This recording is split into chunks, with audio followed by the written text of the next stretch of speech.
Good day, everybody. Today is Wednesday, and it's Hump Day, and so we're halfway through the week. And today we continue the daily Psalms of Hope with Psalm 33. So get out your Bibles and let's see what the psalmist has to say. This is one that wasn't written by David, but it's good nonetheless. So let's see what he has to say. Psalm 33. Shout for joy in the Lord, O you righteous. Praise befits the upright. Give thanks to the Lord with the lyre. Make melody to him with the harp of 10 strings. Sing to him a new song. Play skillfully on the strings with loud shouts. For the word of the Lord is upright, and all his work is done in faithfulness. He loves righteousness and justice. The earth is full of the steadfast love of the Lord. By the word of the Lord the heavens were made, and by the breath of his mouth all their hosts.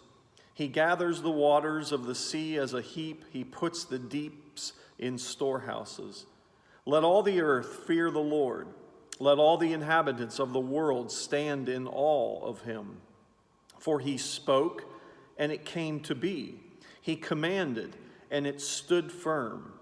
The Lord brings the counsel of the nations to nothing. He frustrates the plans of the peoples. The counsel of the Lord stands forever, the plans of his heart to all generations. Blessed is the nation whose God is the Lord, the people whom he has chosen as his heritage. The Lord looks down from heaven. He sees the children of man. From where he sits enthroned, he looks out on all the inhabitants of the earth.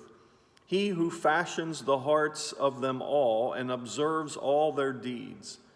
The king is not saved by his great army. A warrior is not delivered by his great strength. The war horse is a false hope for salvation, and by its great might it cannot rescue.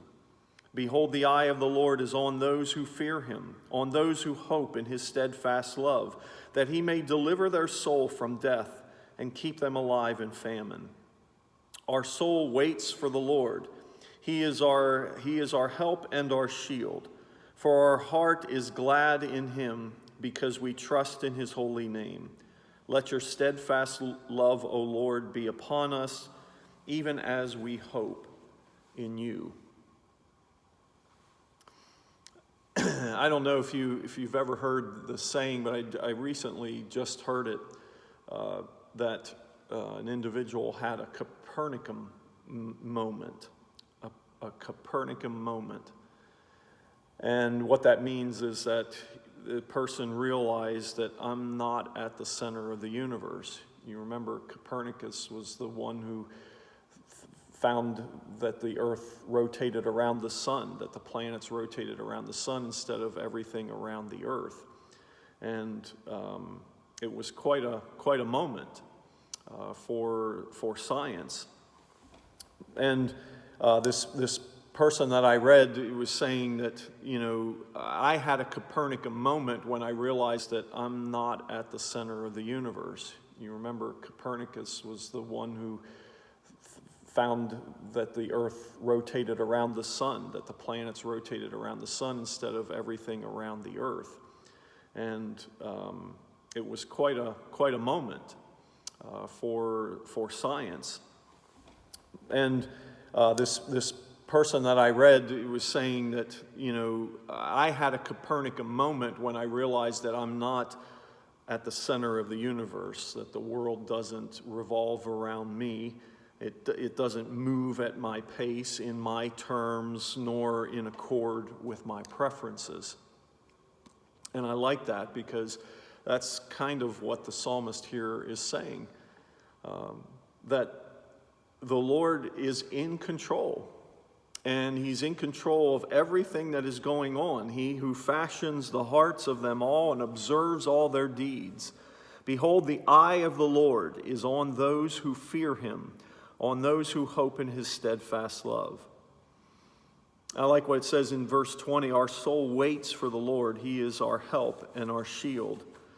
For our heart is glad in him because we trust in his holy name. Sometimes it's easy to think that the world doesn't revolve around us, that we are the center of the universe, and only our problems are the things that need attention. It's easy to get into that mindset. It's easy to think that everything works under my pace, under my terms, under my preferences. And but what the psalmist is saying here is that this God who created everything, it says in verse 9, he says, "For he spoke and it came to be. He commanded and it stood firm." Everything that you see around you was spoken into existence in the beginning of time. And what is beautiful about that is that when we get into those selfish moments of our lives, we can be reminded that this God is the center of the universe. That our God, who created everything, has a concern for me personally, not to make me the center of the universe, but to help me realize that He is, and to trust in Him, and to rely on Him, and to wait for Him, and to call upon Him, and to know that He is going to respond, because He has a concern for those who hope in His steadfast love. The eye of the Lord is on those who fear Him, on those who hope in His steadfast love, that He may deliver their soul from death, keep them alive in famine. That this God is concerned for you today. And whatever is going on in your life, it's not the end of all things. It may seem like it sometimes, but God is in control. And He is the center of our lives. And let's try to keep Him there, not only today, but in the days ahead, in the months ahead, in the years ahead, or until He comes back to claim us all. Because that is where we will find the hope and the peace that we need to carry on in this life, when we realize He's the center, not us. God's blessings on your day, and be a blessing wherever and whenever you can. Till the next time.